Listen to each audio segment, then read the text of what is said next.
So welcome everyone, and let's start our interaction. Well, so firstly, I would like to call on our guest to present himself and tell us what's his name, what's his age, what does he study, what are his hobbies, what does he do, what are his maybe long-term goals, uh, what is a field that he works or aims work on. I just would like to learn more about yourself firstly, just so we can get a little introduction. So feel free. Okay, perfect. Thank you. Nice to meet you guys. Hello, everyone. My name is Gilani, and I'm from Pakistan. I'm a student at Minerva University. Minerva University is a school based off of United States, but we travel to 7 different countries for every semester. Currently, I'm in London, in the United Kingdom. Before this, I was actually in Argentina this December. So 3 months ago, I was there for a semester. I had the opportunity to go to Iguazu Falls, but I couldn't go to the Brazilian side, unfortunately, because I didn't have the visa. But so I explored and traveled around South America quite a bit, and I really liked it.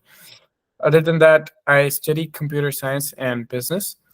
Uh, I I'm in currently in third year, so I'll graduate next year. And some of my hobbies in terms of like academics are I like to do a lot of research and work with coding and AI and stuff. I think that's very cool. Outside of school, I like to play chess. I do horse riding. I did horse riding in Patagonia, and that was really cool. And yeah, I think I have had this pleasure to travel the world with Minerva, and it's been really nice, and it has connected me to people just like you.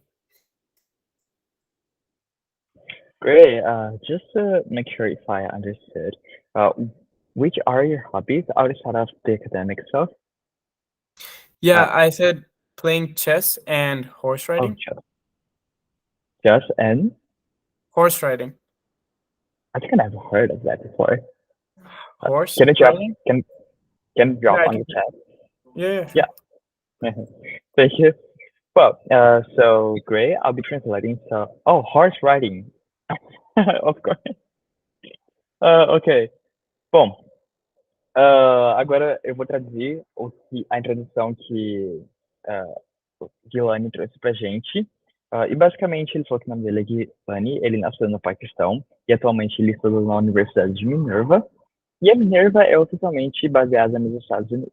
Então a universidade oficialmente fica em São Francisco, mas acho que como eu já trouxe alguns outros convidados por aqui, alguns de vocês devem lembrar que a Minerva você estuda em diversos países, acredito que 6 países durante a sua faculdade inteira. E atualmente ele está estudando em Londres, mas no semestre anterior ele estava na Argentina. Então, ele conseguiu explorar um pouco da América Latina, mas ele não chegou a vir até o Brasil. Mas só pelo que ele já conheceu, ele já achou super interessante que ele consideraria voltar, sim. Atualmente ele está no terceiro ano e ele está cursando Ciências da Computação e Administração. E os seus principais hobbies acadêmicos, né, hobbies que ele gosta de fazer dentro da área acadêmica, programação e trabalhar com inteligência artificial. E fora dessa questão acadêmica, ele diz que ele gosta muito de jogar xadrez e cavalgar a cavalo. Bom, então a gente já conseguiu conhecer um pouco mais sobre o Giuliani, and I think that was a great answer. E eu gostaria agora de trazer a oportunidade também de vocês fazerem as perguntas, já de começar a levantar as mãos para fazer qualquer tipo de questão que vocês tiverem sobre a cultura, sobre o seu idioma, sobre algum fato relacionado ao seu país. Fiquem à vontade para fazer qualquer tipo de questão, que eu já estarei recolhendo. Mas antes de partir para a pergunta de vocês, eu gostaria de fazer algumas questões também. Well, so since you were born in Pakistan, I would like to learn a little bit more about your experience into living in Pakistan and why have you decided to study in a college, more specifically in the US, and and like if you have chosen the US, why that you have chosen Minerva after because Minerva is for why.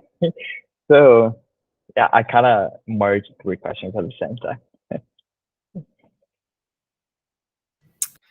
Perfect. So I was born in Pakistan and I lived there for all of my life mostly. I did my primary schooling and also up till high school there. And before coming to Minerva, I had never really been outside of Pakistan, so I had never gone to any other country. Uh, Growing up in Pakistan was really nice. The people and the family culture there is very interconnected.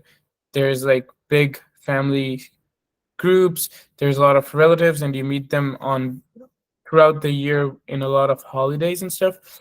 And we have this very um, family oriented, let's say, we would cook meals and we would have gatherings, and that would just continue throughout the year. So there's a lot of family interaction.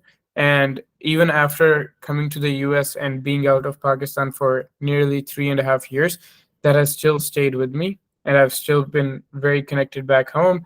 And not just my family, parents, and brothers and siblings, also to my extended family, my uncles, aunts, and cousins. I have been very interconnected. So I think that is the most important part of Pakistan. One additional thing in Pakistan was I joined for my high school. I joined a military training school. So it wasn't actual military, but it was like pre-military training school. So for those 2 years of junior and senior year of high school, I had the opportunity to live in a very military environment and follow a military lifestyle, and was raised in that environment or ecosystem. And I think I really liked the discipline and the time management and task management and courage and other values that that gave me. And this sense of adventure was also, I think, imparted from that military school. So that was how my experience was growing up in Pakistan. Coming to Minerva was something that I never really planned on. I planned to study computer science in a Pakistani university, but some of my classmates from my military high school were also going to Minerva. So they told me about Minerva, and then I like was exposed to what Minerva is, and I didn't really like think of it much. But something that really caught my eye was this opportunity to travel 7 countries. And coming from Pakistan and never really been able to travel anywhere outside of Pakistan, that 7 country like marketing pitch was really effective for me. So then that is what got me to apply, and I did the application process, and then I got to know that I was accepted.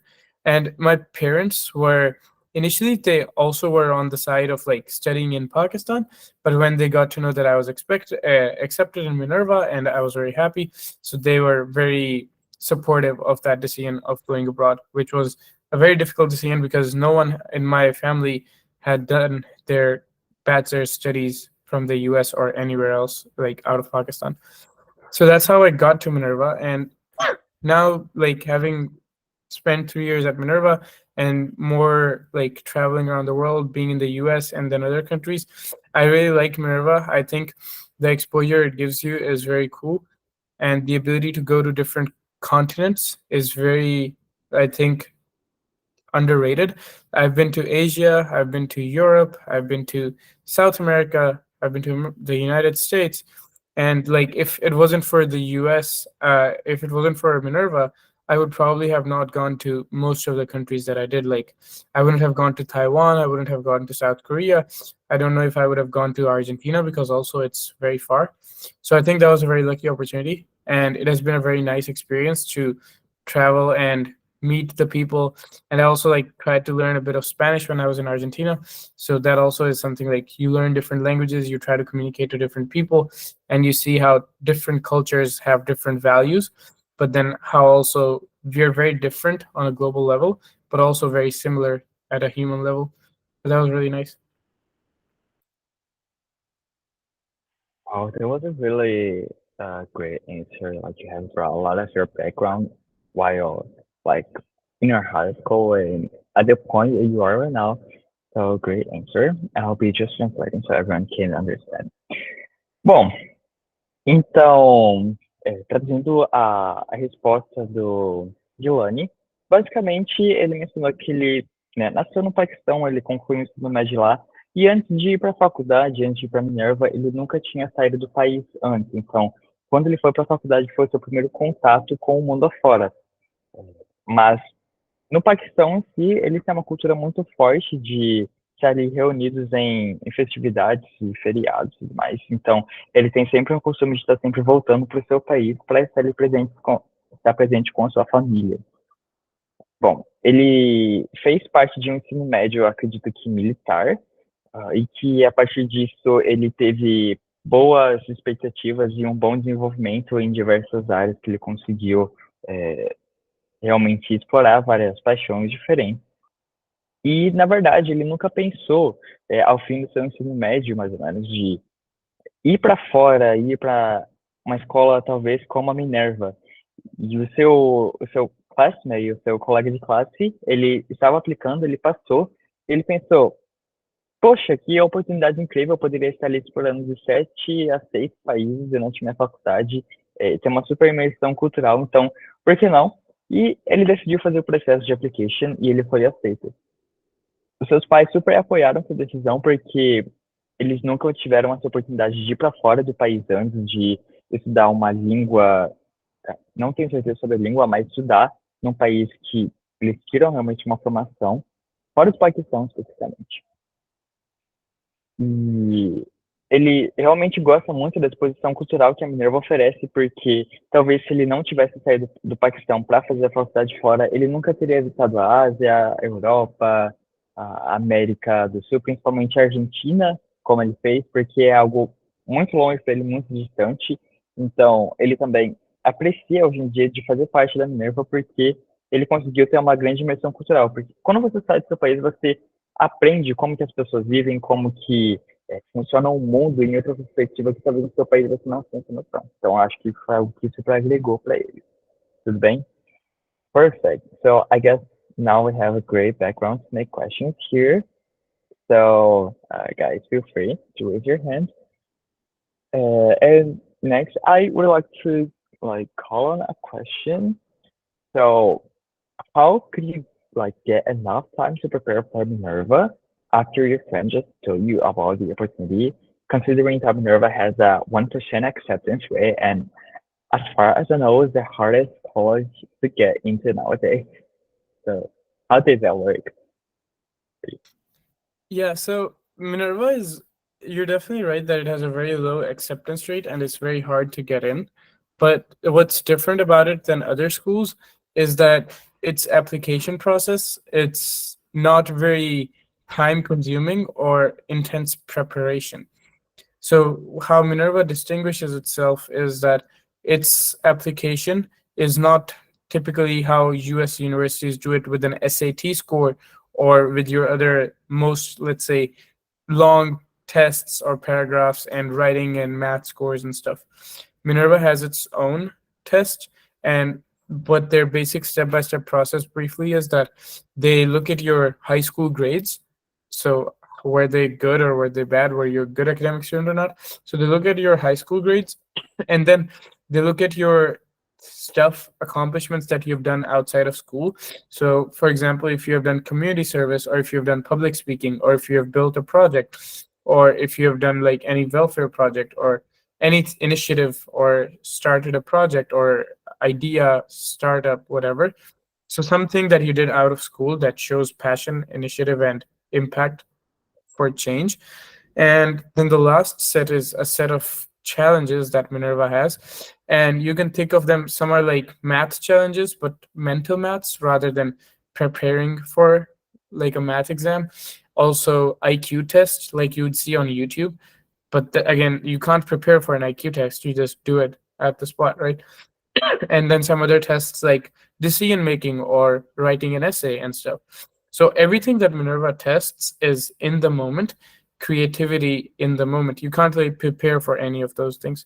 So what really took me time was basically giving out the tests or taking the test rather than pre- preparing intensely or prehand for it. And if I remember correctly, I submitted the entire application of Minerva in 3 days. So it just took me 3 full days to apply. One day I did the accomplishments, and the rest 2 days I did the challenges, and that was it. And I did that when I was on break for the around Christmas time for the holidays from my military school. I was home, and I just took 3 days to complete it. That's actually insane to think that an application can take like 3 to 4 days to complete. Like, I am on a rush now to apply for US colleges, and like, I feel like I'm not gonna get enough time, but like, it's always something that international students have by themselves. That was really curious to know. Bom, então, como o Guilherme havia comentado, o seu amigo ele passou na Minerva e depois que ele passou, ele considerou aplicar também. Só que eu fiquei na dúvida, porque a Minerva hoje em dia tem uma taxa de aceitação muito baixa. Então, de todos os alunos que aplicam, apenas 1% é aceito. Então, numa escala, vamos supor que tem 100 pessoas numa sala, apenas uma pessoa vai passar. Então, é uma taxa de aceitação baixíssima, acho que é literalmente a taxa de aceitação mais baixa de universidades nos Estados Unidos.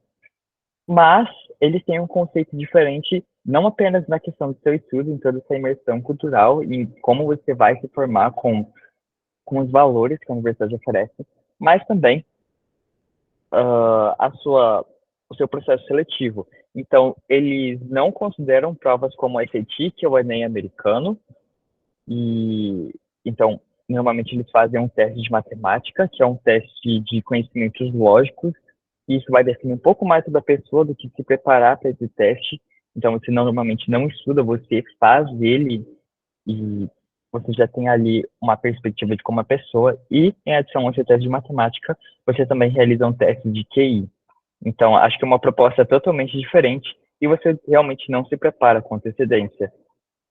E normalmente vão ali de 3 a 4 dias para que você, não, acho que normalmente não seria dessa forma, mas o Guilherme disse que ele foi, realizar essa application com 3 a 4 dias, ele se inscreveu ali com esses dias. Eu achei que isso foi super rápido, porque as aplicações para a faculdade nos Estados Unidos mesmo normalmente levam, acho que não para preencher um formulário, mas para construir um perfil de application. Great. Well, so I think now I can get these students' questions. Então, agora eu vou estar chamando vocês para fazerem perguntas também. Vocês podem ficar à vontade para interagir. Vocês gostariam de perguntar algo sobre a cultura, sobre a Minerva, sobre o Paquistão, sobre o seu idioma, fiquem à vontade. Érica? Good evening. First of all, I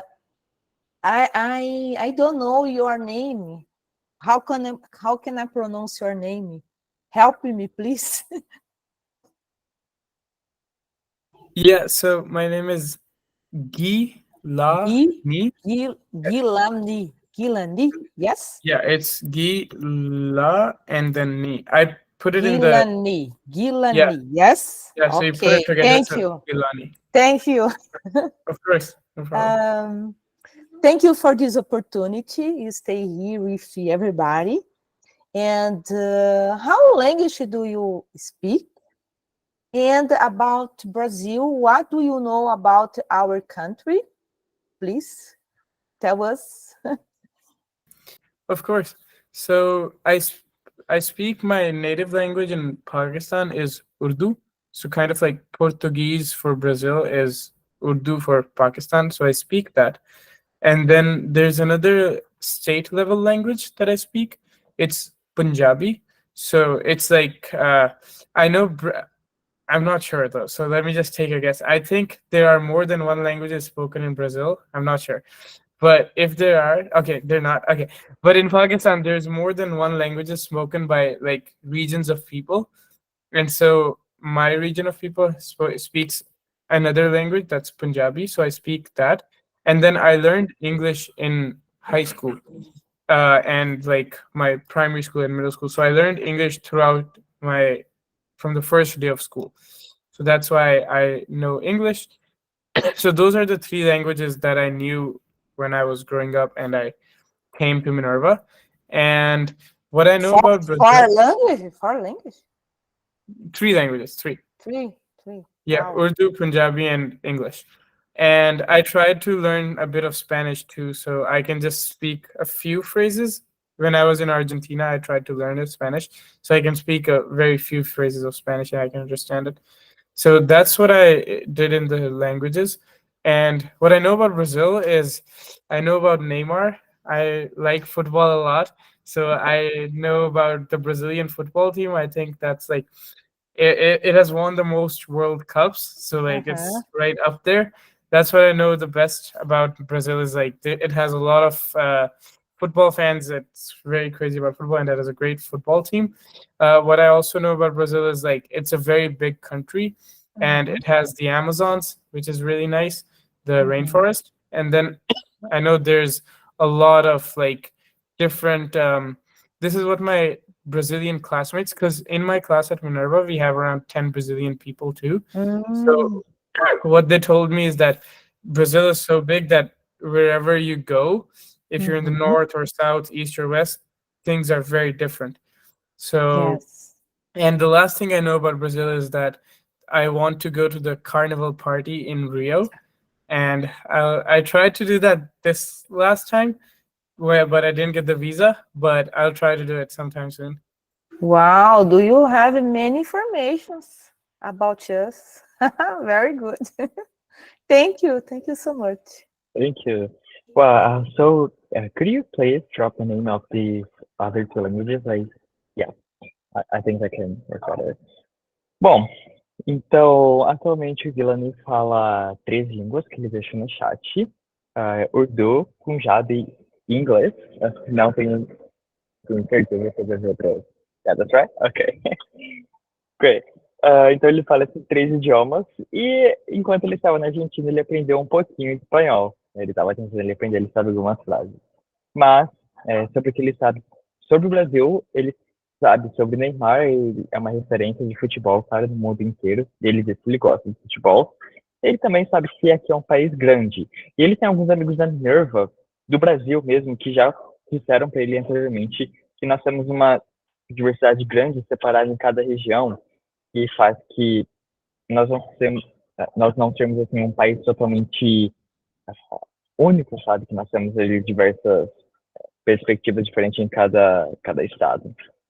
Então, essa foi a principal ideia do que ele compartilha com a gente. And by the way, no, we don't have any other languages here in Brazil. We only speak Portuguese, and if you consider like before before colonization, we were supposed to have like 3 or 4 other main languages here in our country, but yeah, Portugal took over everything, so we only speak Portuguese. Great. Durval, fique à vontade. Good evening, everyone. Mr. Gillen, nice to meet you. My name is Durval. I have a 3 questions for you. The first, what your father do in Pakistan, and how many siblings do you have, and what team do you support? Okay. Just to clarify, when you ask what team do I support, is that in football or generally? It's football. Yes, Okay, football. okay. A big because I believe you like so much soccer. Yes, and Yes. what team do you support? Okay, so my first question, like, firstly, my dad is in the military in Pakistan. So he's a government officer in the military, and he has been serving in the military for the past 30 years. So that's his like full-time career. I have 2 brothers, no sister. One is older than me, and one is younger than me. And the older one, he is also in the military. It's been 4 years since he joined the military. The younger one, he's still in high school, and he's studying like he's also studying computer science and business, so and math. So that's my brothers. In terms of my favorite team, uh, I'm not saying it for the sake of it, but my favorite team in football is Brazil, and my favorite player is like Ronaldo and then Neymar. So I really like the team and I really like the players. But yeah, I really root for Brazil every time the World Cup happens. Oh, thank you so much. I wish good luck for you and your career. Okay, Mhm. thank you Okay, so great. much. So for example, for other teams, like considering things like how to say, like, these Paris, Saint-Germain, and Manchester City, and like Corinthians. Have you ever heard about these? Like, do you have any specific team that you support? No, or on like the whole Brazil thing? Yeah, so in terms of like a specific club, if you're asking, I support Mhm. Real Madrid. Oh, Real I'm a big Madrid. Madrid Okay. fan, and that's because of Ronaldo. But yeah, Ok. Bom, então, fazendo aqui um background da resposta do Guilherme. O seu pai, ele é militar no Paquistão, e praticamente o seu pai já teve ali uma full-time career, né? Nesse tempo todo ele, na sua vida inteira, ele sempre esteve ali dentro de uma carreira militar.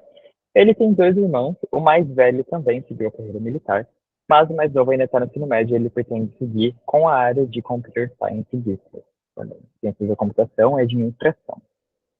E sobre um time que ele apoia, ele disse que ele gosta muito da seleção brasileira, então sempre na Copa do Mundo ele está torcendo pelo Brasil. Muito legal saber disso. E eu perguntei sobre um time mais específico também em adição, e ele disse que ele torce para o Real Madrid. Perfect. Bom, próximo, Vera, fique à vontade. Hello, everyone. My name is Vera.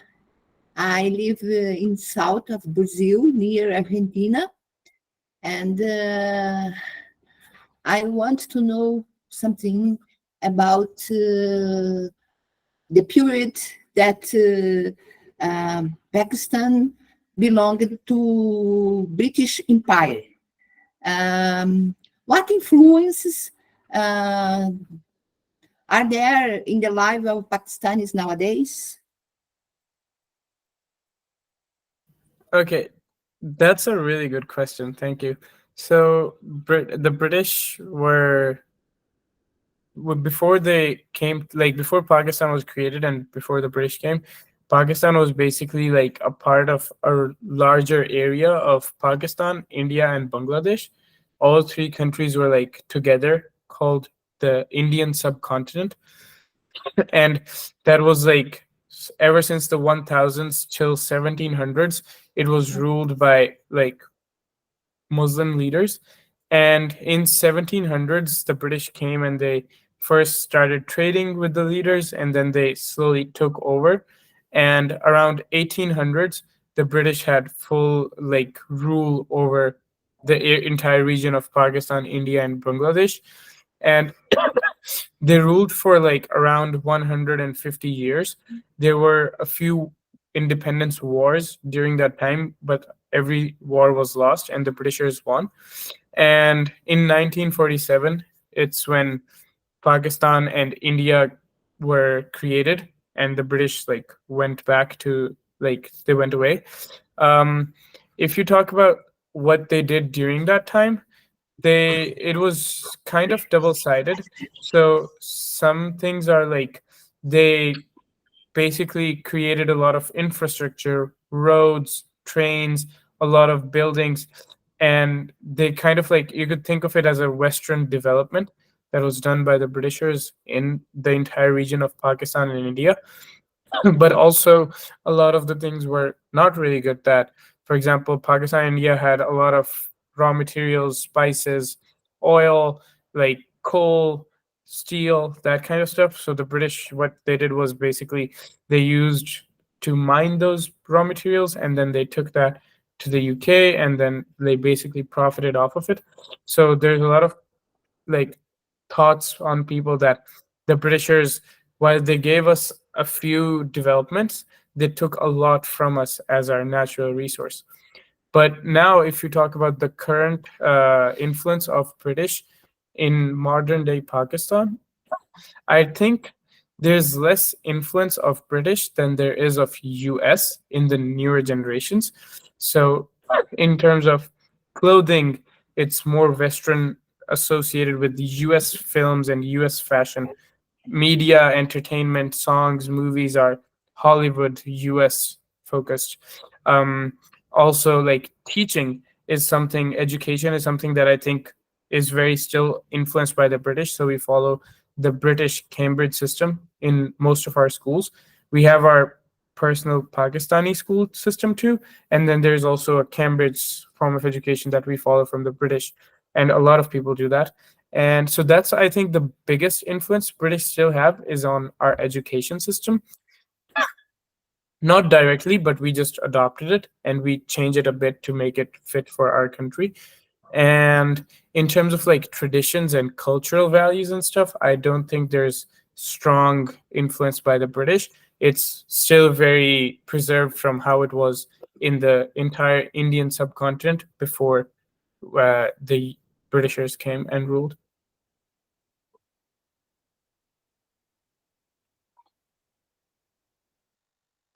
Wow. Wow.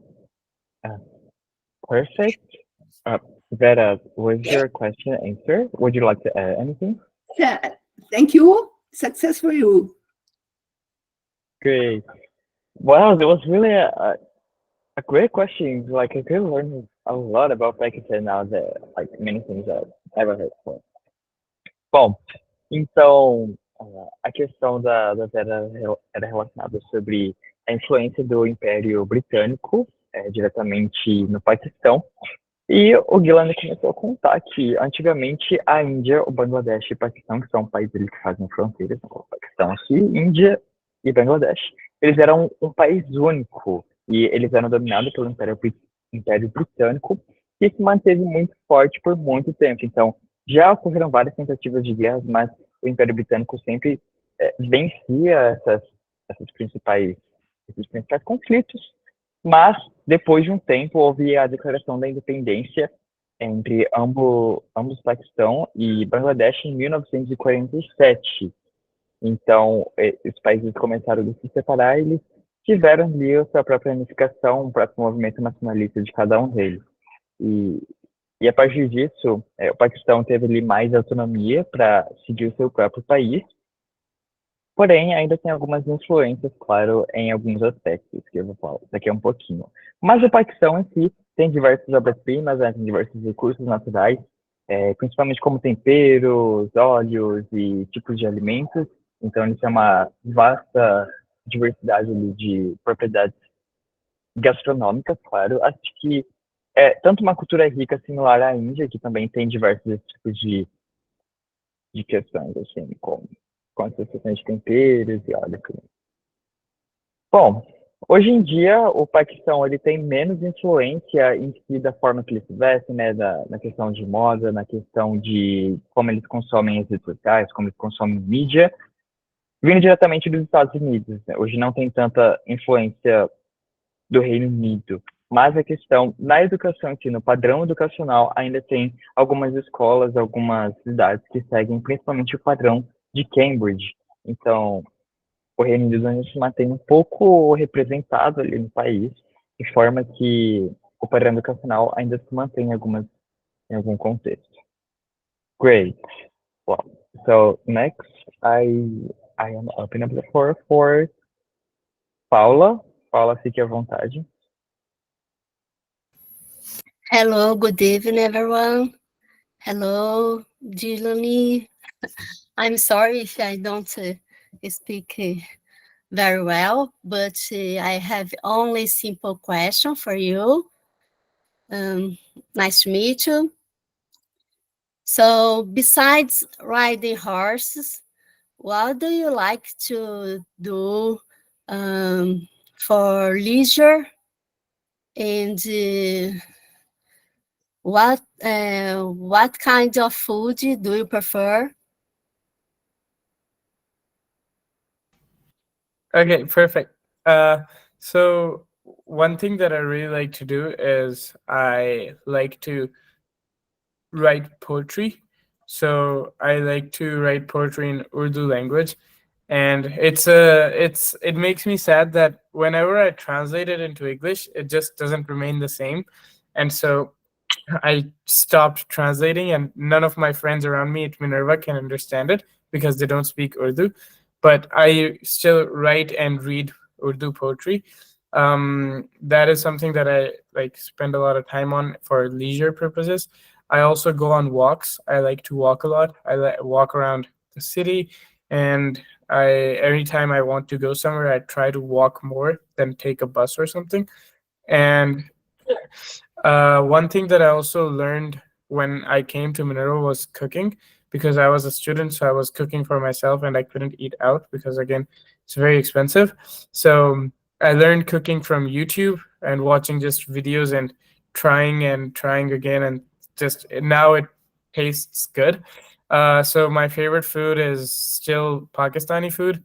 My second favorite food is I think Mexican food. I really like it. So burritos and tacos and stuff I really like. But yeah, so and I learned to cook like every bunch of food, Mexican food, Pakistani food, Chinese food. Like I can create some sort of dishes in that. So that's how I what I do for leisure purposes and cook and stuff. Oh, thank you. I love God too, and I write too.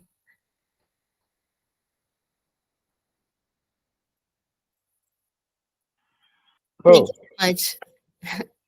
well, I think we're the same person really because we have literally described it like my top three main hobbies.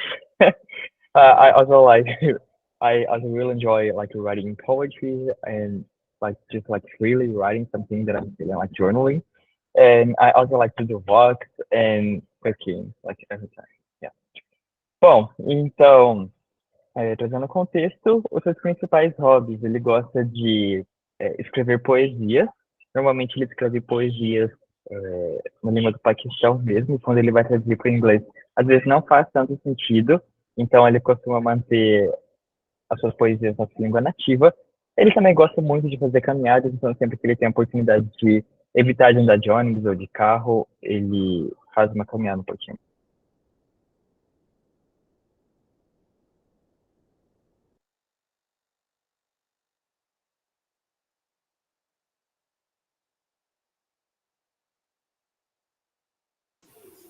Fabio is frozen. Come on. Can you guys hear me? Yes. Okay, great. I think my connection isn't stable. Well, so I don't know where did I stop, but the third hobby was that he likes cooking, and I'm saying in English. I was supposed to say in Portuguese. Bom, e o terceiro hobby é que ele gosta de cozinhar, então meio que ele foi obrigado a aprender a cozinhar enquanto ele estava estudando na Minerva. E antigamente ele cozinhava mal, mas hoje em dia até que ele cozinha bem. E as suas culinárias favoritas é realmente do Paquistão e a segunda culinária do México. Perfect, great questions, Paula. You speak really good. Próximo a fazer pergunta. Temis, fique à vontade. It's okay. Hi, everyone. Good evening. What? I have to be quickly. Kind of, but Okay. I try to say some things. I remember when the independence of India and Pakistan. It's by no violence, because Mahatma Gandhi was in yeah. this process. But I know that there are super violence after all. I would like to know if you are Muslim. Maybe it's obviously. And do you usually drink the chai? It's a mixing of the British culture and India culture and Pakistan. The chai, the the tea Pakistani, I don't know. And I would like to know if English, Urdu is and Punjab, it's official language in Pakistan. And I would like I would like to know if you live near Lahore, if you have lived Lahore. It's only. Can Wow, you? you know a lot about Pakistan. Nice. So to go in order, I would answer the first question last because I think that would be the longest answer. But uh, I there's people drink chai a lot in Pakistan. It's almost like you drink mate in South America, and so everyone drinks chai a lot in Pakistan. I personally don't drink it. I drink milk because I just don't like caffeine or tea substances. But my family, my parents, everyone around me, like really loves to drink chai. Um, Secondly, I come from Lahore. My family is from Lahore. I actually took a few of my friends at Minerva to my brother's wedding 2 weeks ago, and we went to Lahore. And I currently live in the capital, Islamabad, but I very frequently visit Lahore. And Lahore is probably, in my opinion, one of the best and most cultural cities of Pakistan. Um, to answer your other question, when the partition of Pakistan like happened with India, there was a lot of it was the largest cross migration in the history. So a lot of people are moving from Pakistan to India, and similarly from India to Pakistan. And a lot of people had to leave their homes, their money, their belongings, everything, because it happened so quick, and there were a lot of riots, and people like started fighting each other.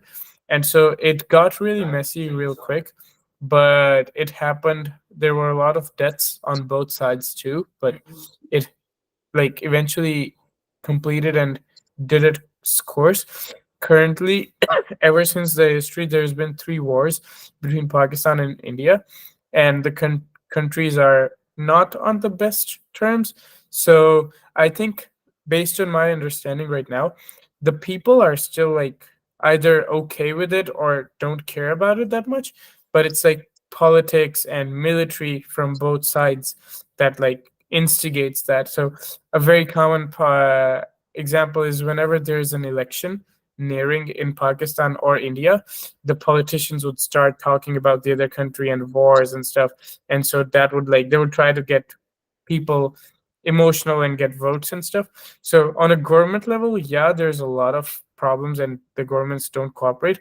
But on a more citizen level, I think people not don't care that much, as at least the future generation. They don't want wars and they don't really care about fighting and stuff. And your last question, yeah, I yes, I am a Muslim, and I think yeah, that was all. What? I, the last one. Yeah, And I was saying I was a Muslim. Yeah. did you like cricket? Because I think cricket is the best sport Yes. in India and Pakistan. Yeah. Okay. Yes. Yes. Yes. Okay. Of Thank you course. very much. Have a very interesting accent. It's so different from Pakistan or Indian people. I think you are American. Okay. Thank you very much. Bye Thank you. bye. Thank you. Nice to meet you. Oh, well, since we have some limited time, and we're like supposed to end in like 5 minutes, I think we can go ahead for the next questions, and I will be opening the floor for Márcio. Então, Márcio, fique à vontade para fazer sua pergunta. Okay. Good evening. Gilani, nice to meet you. Oh, you mentioned in the start of this conversation that you like computer programming, AI, and I know that Indian people has many good skills in science and computing. So my question is, have Pakistan this same skills? Because I know that India, they move to every place in the world to work with this in this area, because they are very good in the science. What do you know about these skills in Pakistan? Yes, so I know a bit about that because my current, like my past high school friends are currently studying in Pakistani universities.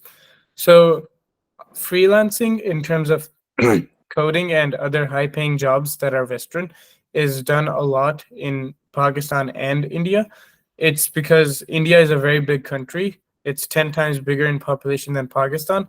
So people in the Western world know a lot about India, but it's the same practice in Pakistan. A lot of people do freelancing, a lot of people do coding.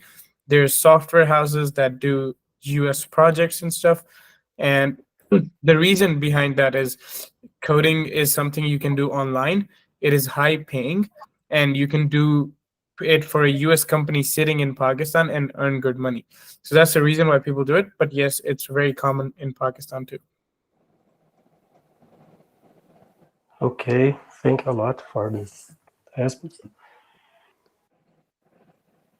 Thank you, Marcio. Next, Wagner.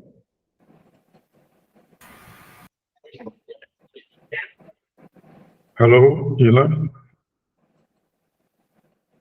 Hello, my name is Wagner. I live in Boa Vista, Rondônia, Roraima, in Brazil, north of Brazil.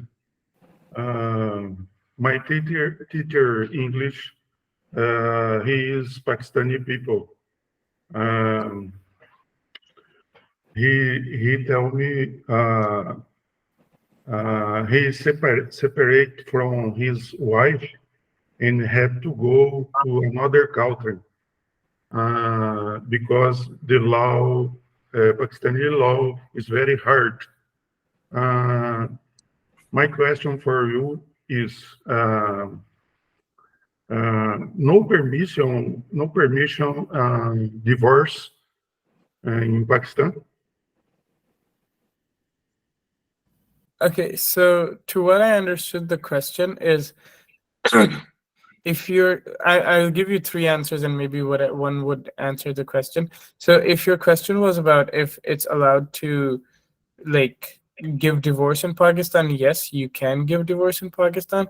If your question was that if it's allowed to marry like someone outside of Pakistan in Pakistan, yes, that's also allowed. I think most courts have a strong requirement that the other person is also a Muslim. So that could be something that could be contentious. But other than that, like they don't have to be Pakistani and you can marry them and it's not a problem. Does that answer your question? Yes. Thank you. Nice to meet you, Ilan. Thank you. Okay. Thank you. Okay, so now I'll be opening the floor for Andre, because I have skipped him. Like, I don't know what had happened, but he wasn't released before. But okay. Okay, thank you, Fabio. Hi, everyone. Good evening. Hi, Juliane. I'm so glad to meet you. Well, I know you already commented, but I would like to say a little bit, of course, about the complex cultural diversity of his country. I have a very curiosity about the Pakistan, Indian. I think that in the future I would like to visit. I know I will visit these countries, Islamabad, Nova Delhi. And about football, regarding that, the best team in Brazil and South America is Flamengo, okay?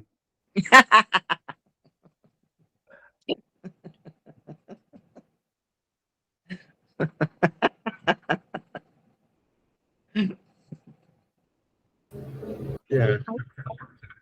Okay. Next, is that over? Have you anything to add? Do you have anything?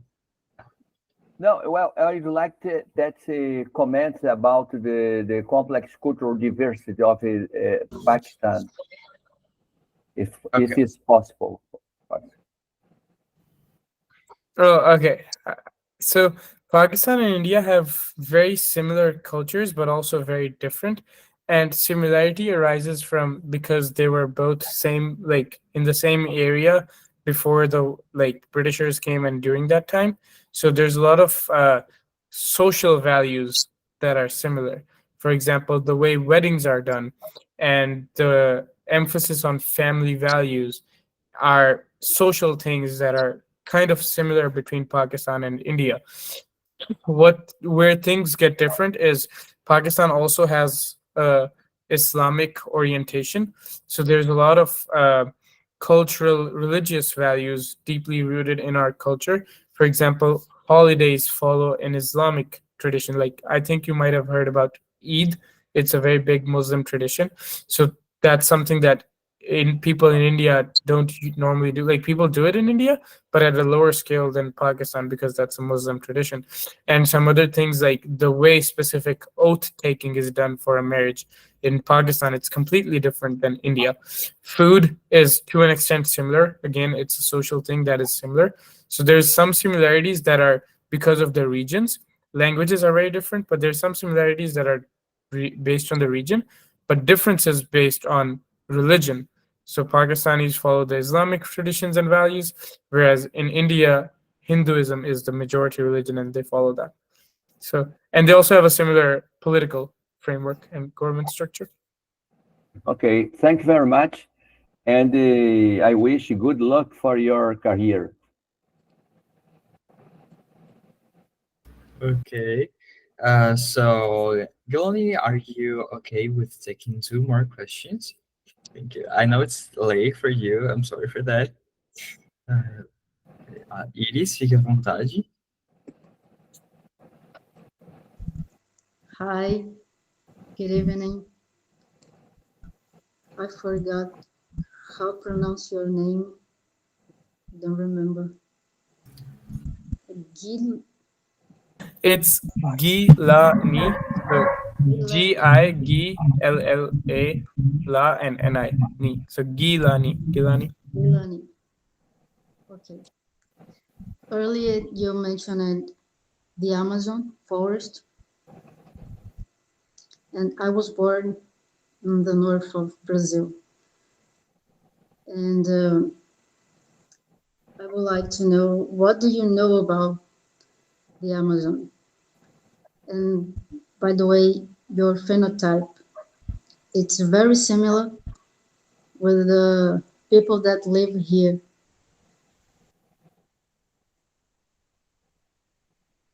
So great. So what I know about Amazons is actually one of my very close friends. This like last summer, she volunteered in the Bolivian side of the Amazons in Rurrenabaque. So she was working there for like a month and a half in a wildlife conservation center. So most of my information about the Amazon comes from her and the internet.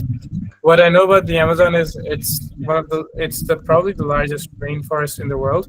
It's very important and it has a lot of like different species of biodiversity. What I also know is currently like it's undergoing deforestation and a lot of, and I might be wrong, but this is the information I have, is that there's a lot of tribes in the Amazons that are being displaced because of that entire deforestation thing that is being done, and that's something that people, at least in the international side, talk about. But I also know the Amazons are really pretty, really beautiful, and as much as I'm scared about the wild at night, I would still love to like venture into the Amazon rainforest one day. My question is, you mentioned something about phenotype. Can you clarify that? I would love to know about that, but I didn't get it. About what, sorry? I think at the end she mentioned like I had a similar phenotype to people from that region. I don't know what a phenotype is. So that was interesting. Aparência, eu não sei como fala em inglês.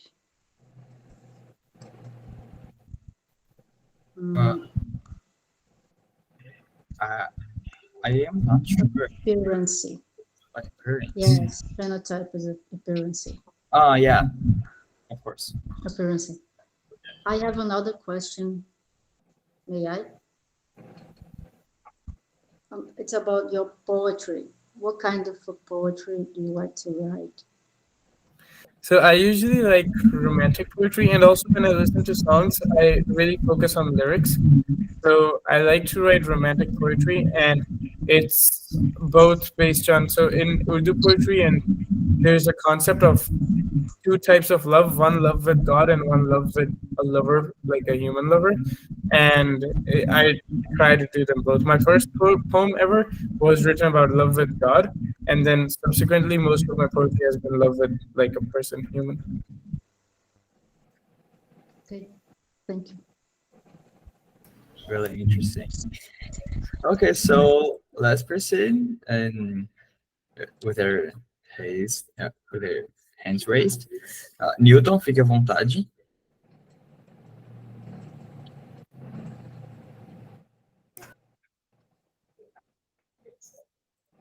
Newton.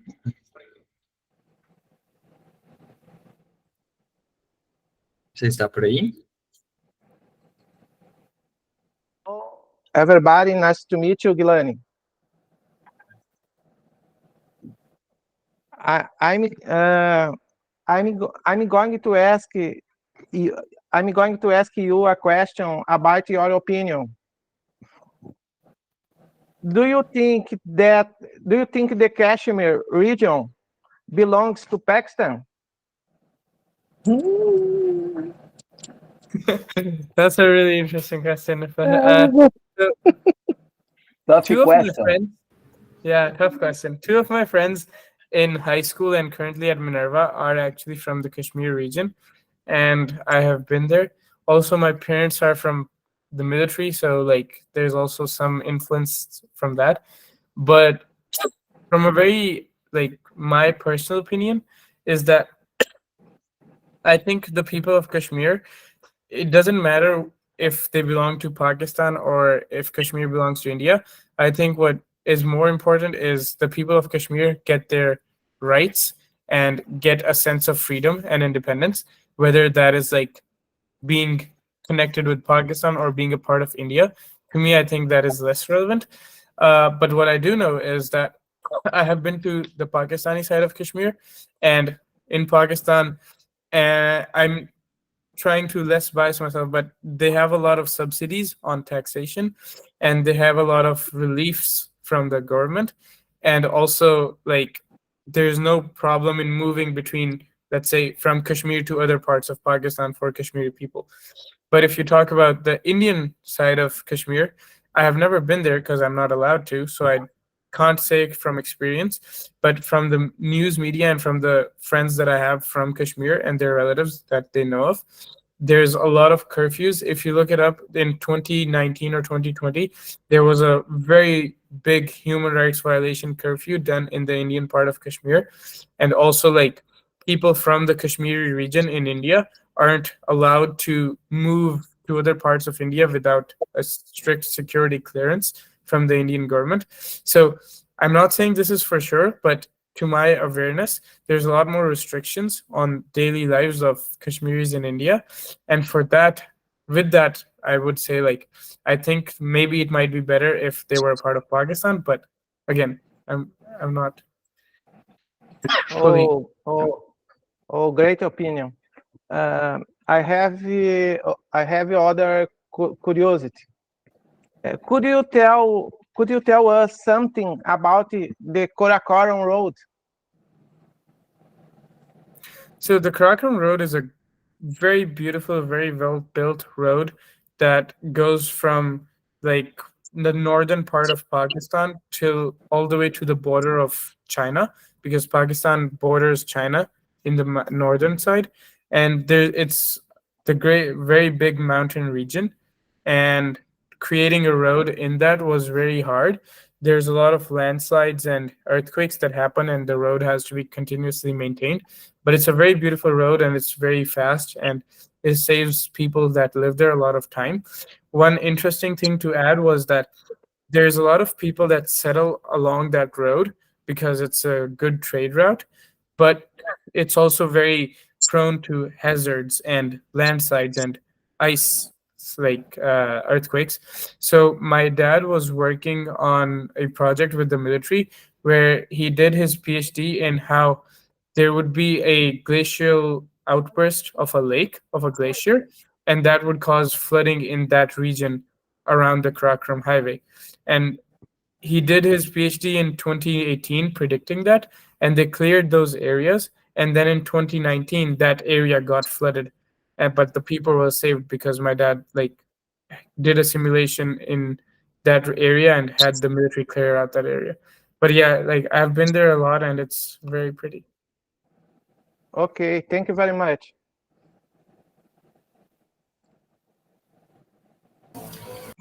Okay, so thank you so much, everyone who has participated. I think it was a great session. We could learn a lot about Pakistan.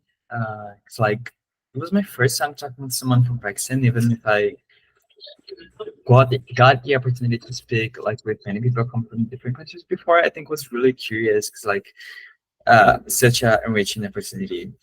So thank you guys, and also Gilani, thank you so much for being so well taught in your answers. You answer everything pretty much well. You're a great person, and I hope you do well in your AI and computer science career at Minerva and maybe anywhere else in the world, like South Korea, Argentina, who knows. Well, so muito obrigado, pessoal. Espero encontrar vocês amanhã na nossa chamada interativa com a nossa convidada americana. Então, será realizada nesse mesmo horário, às 8 horas. Nós seguimos agora com um padrão de trazer a chamada às 8 horas da noite mesmo, então tentem se programar. Estaremos trazendo entre a segunda, a quarta e sexta-feira. Então, fiquem atentos na comunidade para que vocês possam conferir os países e os convidados que estarão vindo. Tudo bem? Okay, so thank you so much. See you next time. Okay. Have a great time. Take care. Bye. Good evening.